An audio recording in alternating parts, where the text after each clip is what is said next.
Hello प्यारे student, आज हम सॉल्व करेंगे क्लास 10 एनसीईआरटी बुक का प्रश्नावली 2.2 का क्वेश्चन नंबर 1 का चौथा, पाँचवा और छठा सवाल। इससे पहले के जो सवाल हम उसको सॉल्व कर चुके हैं, तो चलिए शुरू करते हैं। तो सबसे पहले हम चौथा सवाल सॉल्व करेंगे। यहाँ पर चौथा है, पाँचवा और छठा है ना। पहले सवाल का चौथा, पाँचवा और छठा सवाल है ना। तो सबसे पहले हम चौथा सवाल सॉल्व करेंगे।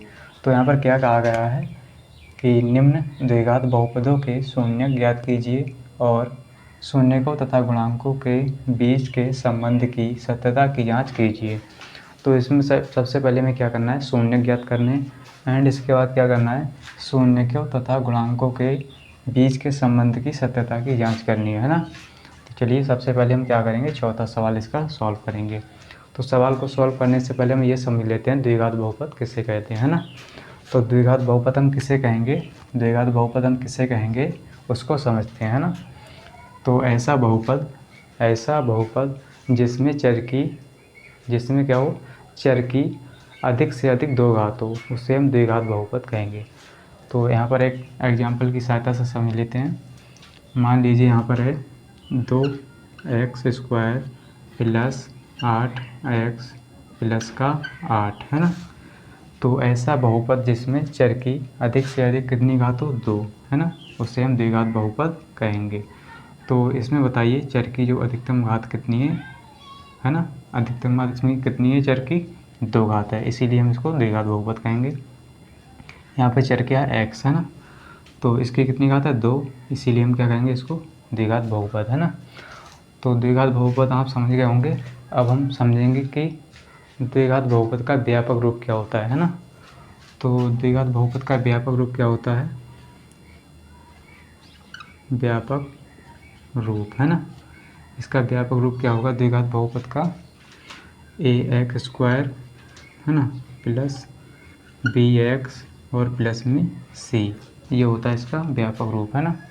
अगर हम कहें आपसे कि 2x² प्लस 8x प्लस का 8 है ना, अगर हम कहें आपसे कि इसमें b की वैल्यू या b बराबर कितना होगा, है ना, तो आप कैसे बताएंगे। तो हम इसकी सहायता से बताएंगे कि b बराबर कितना होगा, है ना।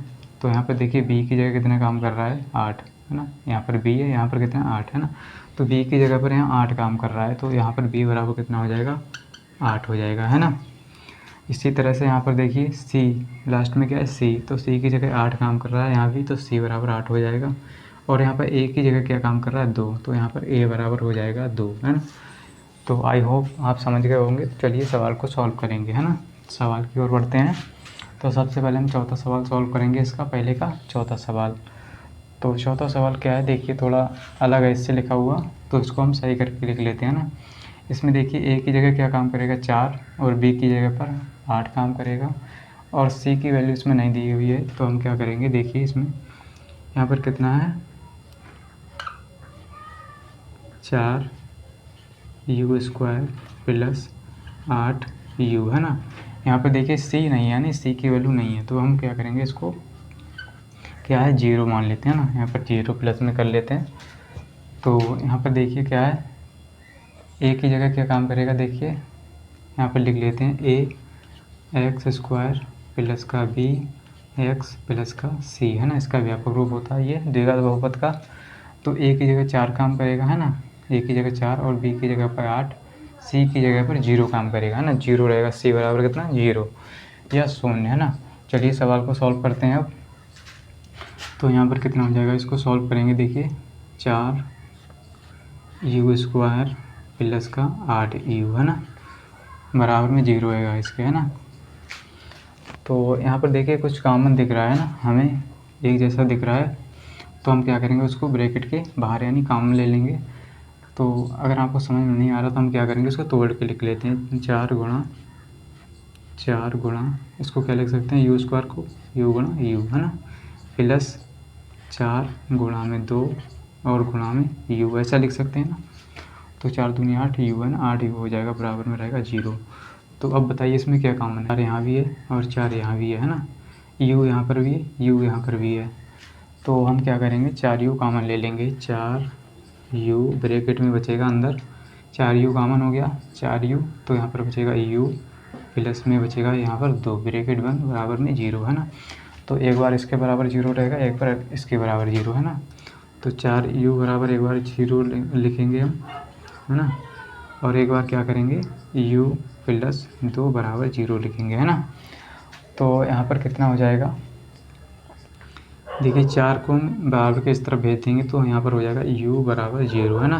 तो 0 को बटे में जाएगा तो ये सब कुछ 0 हो जाएगा, है ना। तो एक बार u बराबर 0 आ गया और u बराबर ये माइनस का 2 हो जाएगा, है ना। इस तरफ जाएगा तो माइनस का 2, है ना। तो कितना कितना हो गया, u बराबर 0, u बराबर माइनस का 2। तो एक को मान लेते हैं अल्फ़ा बराबर 0 और एक को मान लेते हैं बीटा, है ना। ये इसके शून्य निकल के आ गए, शून्य, है ना। तो बीटा बराबर माइनस का 2 हो जाएगा, है ना। तो अब हम क्या करेंगे, इसकी जांच करेंगे। क्या करेंगे, जांच।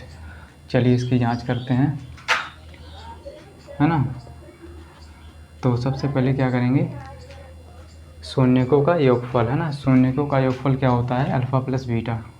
क्या होता है, अल्फ़ा प्लस बीटा बराबर हो जाएगा माइनस का b अपॉन में a, है ना।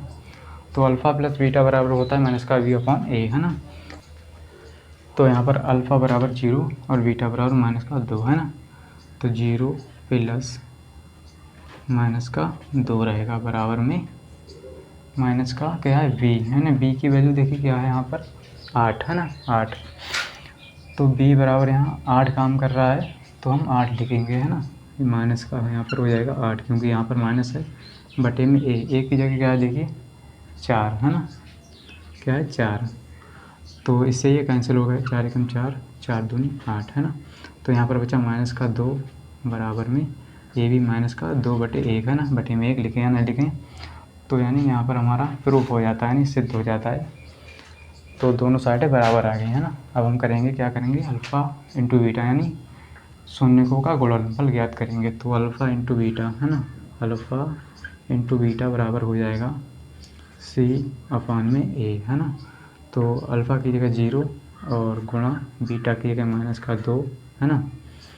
और बराबर में क्या है c, देखिए c बराबर क्या है यहाँ पर, c बराबर 0 यानी 0 और a की जगह 4, है ना।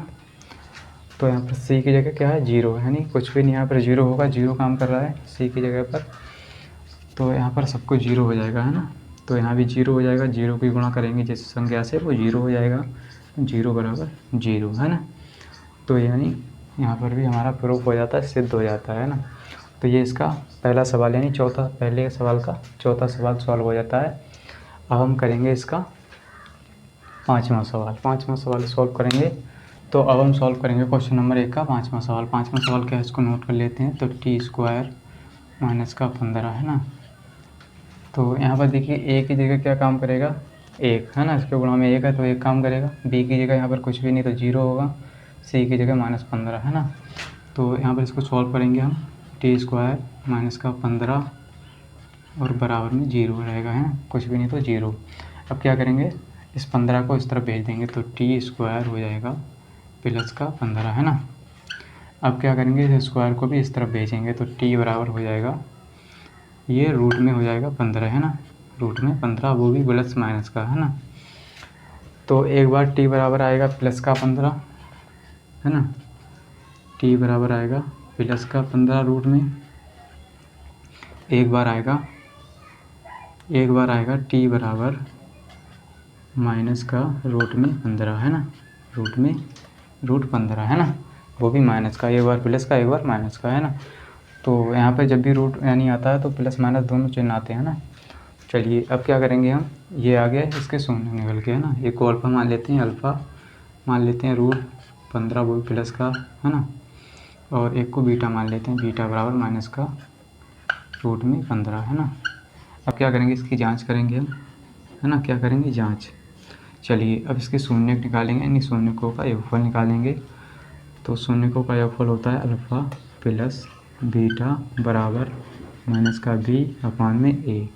तो अल्फ़ा की जगह है प्लस का रूट 15, है ना, और बीटा की जगह आएगा माइनस का रूट में 15, है ना। और बराबर में आएगा माइनस का बी अपॉन ए, यानी माइनस का बी की जगह क्या काम कर रहा है 0, बी बराबर रहेगा 0 और बटे में ए की जगह 1 रहेगा, है ना। तो यहाँ पे माइनस का 15 सॉरी यहाँ प्लस का 15 ये माइनस का 15 है, तो यहाँ पर क्या बचेगा 0 और यहाँ भी 0, है ना। तो अब क्या करेंगे, अब हम इसके गुणनफल निकालेंगे, शून्यकों का गुणनफल, है ना। तो शून्यकों का गुणनफल होता है अल्फ़ा इंटू बीटा बराबर में सी अपान में ए, है ना। तो अल्फ़ा की जगह रहेगा प्लस का 15 रूट में और गुणा में माइनस का रूट में 15, है ना, बराबर सी की जगह क्या काम करेगा, देखिए सी की जगह माइनस का 15, है ना, माइनस का 15 बटे में एक की जगह 1, है ना। तो यहाँ पर क्या हो जाएगा, ये रूट हट जाएगा तो केवल क्या बचेगा माइनस का 15 बचेगा, है ना। यहाँ से रूट क्या होगा गायब हो जाएगा और जो संख्या इसके अंदर लिखी हुई है वो केवल आ जाएगी और चिन्ह भी इसका आ जाएगा माइनस का 15 बराबर में माइनस का 15 हो जाएगा, है ना। इसके बटे में 1 है तो यहाँ पर भी क्या होता है प्रूफ हो जाता है, नहीं सिद्ध हो जाता है। तो चलिए अब हम करेंगे इस क्वेश्चन नंबर 1 का छठा सवाल। तो अब हम सॉल्व करेंगे क्वेश्चन नंबर 1 का छठा सवाल। छठा सवाल क्या है, 3x² माइनस का x माइनस का 4, है ना। तो यहाँ पर a की जगह क्या काम कर रहा है 3, b की जगह पर क्या है माइनस का 1 काम करेगा और c की जगह पर माइनस का 4। चलिए इसको सॉल्व करते हैं।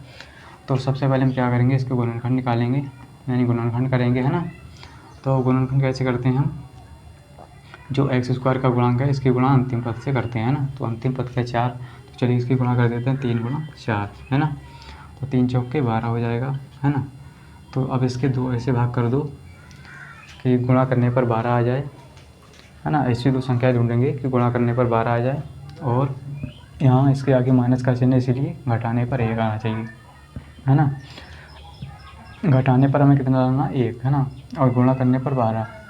तो ऐसी दो संख्याएं ढूंढेंगे। तो चलिए इसको 12 को तोड़ते हैं, किस तरह से लिख सकते हैं। एक तो लिख सकते हैं 3 गुणा 4, 3 चौके 12 होता है ना। अगर हम 3 में से 4 को घटाएं तो नहीं घटेगा ना, तो इसका उल्टा कर दें 4 3 12, है ना, तब भी 12 आएगा। 4 3 12, 4 गुणा 3। अगर 4 में से हम 3 को घटा दें तो कितना बचेगा 1, है ना। तो ये संख्याएं मिल रही हैं, है ना। तो चलिए अब क्या करेंगे, इसको सॉल्व करेंगे हम। संख्या मिल गई हमें 4 - 3। तो यहाँ पर क्या करेंगे, गुणनखंड करेंगे 3x², ऐसा ही रहेगा, माइनस ब्रैकेट लगाएंगे, 4 - 3 लिखेंगे, 4 - 3 और ब्रैकेट के बाद x, है ना, माइनस में 4 बराबर में 0 रहेगा, है ना। अब क्या करेंगे 3x² माइनस, अब देखिए x के अंदर गुणा करेंगे तो 4x हो जाएगा, माइनस का वो भी प्लस का हो जाएगा 3x, है ना, माइनस का 4 बराबर में 0, है ना। अब क्या करेंगे, इससे x कॉमन लेंगे, इससे भी x। तो अब क्या करेंगे हम, यहाँ से x कॉमन लेंगे, यहाँ भी x है यहाँ भी x है ना, x कॉमन ले लिया, क्या बचा 3x बचा यहाँ पर, माइनस का 4 बचा, है ना। यहाँ देखिए कुछ भी कॉमन नहीं है तो एक कॉमन लेंगे और 3x लिखेंगे, माइनस का 4 लिखेंगे, बराबर में 0, है ना। तो आई होप आपको समझ में आ रहा होगा। तो चलिए इसको आगे सॉल्व करेंगे। तो यहाँ पर हो जाएगा x + 1, है ना, इसको एक ब्रैकेट में लिख लिया और यहाँ पर होगा 3x माइनस का 4, है ना, इसको एक ब्रैकेट में बराबर में 0, है ना। अब क्या करेंगे, एक बार इसके बराबर 0 लिखेंगे, है ना, एक बार 3x माइनस का 4 बराबर 0, है ना। तो एक बार हमने इसके बराबर 0 रख लिया, एक बार इसके बराबर 0। तो यहाँ हो जाएगा x बराबर माइनस का 1, है ना, माइनस का 1 हो जाएगा और यहाँ हो जाएगा x बराबर, ये 4 प्लस का हो जाएगा, इस तरफ जाएगा तो 4/3, है ना, 4/3, है ना। तो ये शून्य किसके निकल के आ गया, एक को मान लेते हैं अल्फ़ा बराबर मान लेते हैं माइनस का 1 और बीटा बराबर मान लेते हैं 4/3, है ना। तो इसके शून्य निकल के आ गए। अब हम क्या करेंगे, जांच करेंगे, क्या करेंगे जांच, है ना। चलिए इसकी जांच करते हैं हम। तो हम जांच करेंगे, सबसे पहले क्या करेंगे, शून्यकों का योगफल क्या होता है अल्फ़ा प्लस बीटा बराबर माइनस का b/a, है ना, इतना ही होता है। तो हम क्या करेंगे, अल्फ़ा की जगह देखिए कितना है, माइनस का 1 रखेंगे, है ना, बीटा की जगह 4/3, है ना, बराबर में माइनस का b। देखिए माइनस का b की जगह इतना काम कर रहा है 1, है ना, तो b की जगह माइनस का 1 काम करेगा और यहाँ भी माइनस है तो प्लस का 1 हो जाएगा, है ना। तो बटे में ए की जगह कितना काम करेगा 3। देखिए यहाँ पर 3 है तो 3 काम करेगा, इसकी जगह पर 3, 1/3 हो गया। अब क्या करेंगे, इस तरफ हम क्या करेंगे, इसकी तिरछे गुणा कर लेते हैं ना, तो 3 बटे में आ जाएगा और 3 एकम 3, वो भी माइनस का प्लस का हो जाएगा 4 बराबर में 1/3। तो यहाँ 1/3 बचेगा और यहाँ भी 1/3 बचेगा, है ना। चलिए अब हम इसके गुणनफल निकालेंगे, शून्यकों का गुणनफल, है ना। तो शून्यकों का गुणनफल होता है अल्फ़ा इंटू बीटा बराबर में C/A, है ना, इतना ही होता है।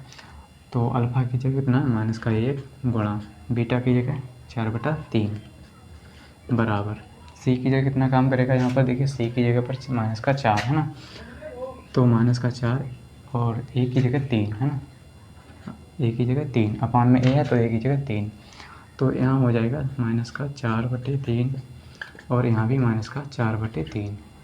तो यहाँ पर हमारा प्रूफ हो जाता है, यानी सिद्ध हो जाता है, यानी जांच हमने कर ली इसकी।